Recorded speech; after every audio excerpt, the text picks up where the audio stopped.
کہ جو چیز بیچ رہے ہیں یا جو چیز خرید رہے ہیں کلیئر ہونی چاہیے، کیا بیچے کیا خریدے۔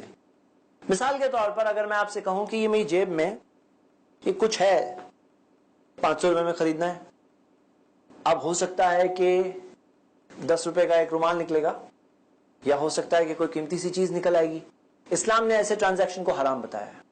مطلب کلیئرٹی ہونی چاہیے، کیا بیچے کیا خریدے، کلیئر کٹ۔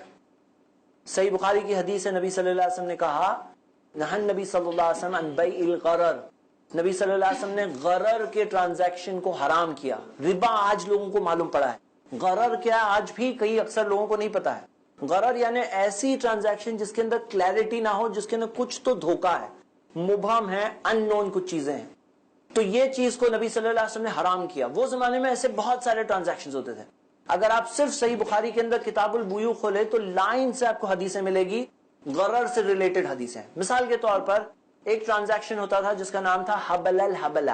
حبل الحبلہ کی کئی شکلیں بتائی گئی ہے، اس میں سے ایک شکل یہ ہے کہ جس کے اندر اونٹنی پریگننٹ ہے، اب پریگننٹ ہے تو پیٹ کے اندر کیا ہے، ہو سکتا ہے جڑوا ہے، اب سونوگرافی تو نہیں تھی تبھی، ہو سکتا ہے جڑوا ہے، ہو سکتا ہے سنگل ہے، اور سنگل ہے تو کیسا نکلے گا، اس کا باڈی فریم وغیرہ کیسی ہوگی، زندہ پیدا ہوگا مردہ پیدا ہوگا، کلیئرٹی کچھ نہیں ہے۔ اب وہ اونٹنی کے پیٹ میں جو بچہ ہے اسے بیچ دیتے ہیں، میں بچہ بیچ رہا ہوں پیٹ کے اندر، ابھی تک کلیئر نہیں ہے، بیچ رہا ہوں کتنے میں خرید رہا ہوں، 1000 روپے میں بیچ رہا ہوں۔ اب اونٹنی کے پیٹ میں جو بچہ ہے وہ ابھی تک پیدا نہیں ہوا، ہو سکتا ہے مردہ پیدا ہوگا، ہو سکتا ہے جڑوا پیدا ہو جائیں گے۔